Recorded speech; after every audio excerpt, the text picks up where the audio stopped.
IWC produced the first digital watches in its history as early as 1884.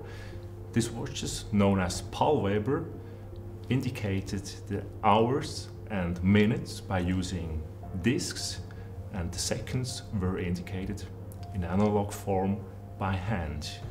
IWC continues its tradition of digital watches by creating a very user-friendly digital perpetual calendar. Due to the large double-digit displays, it's very easy to read off day and month. In contrast to the perpetual calendar, the digital perpetual calendar needs more energy to move up to 5 discs. And all the functions of the digital perpetual calendar can be easily adjusted via the crown. So every day the spring is charged a little bit further and we achieve at the end of the month the maximum of energy.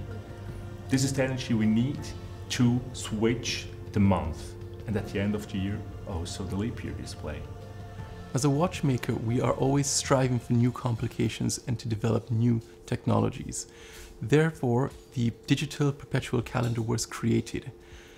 The speciality with the digital perpetual calendar is that we have 2 pairs of the 5 discs which have to be assembled onto each other, and they have to be absolutely flat so that they do not scratch onto each other.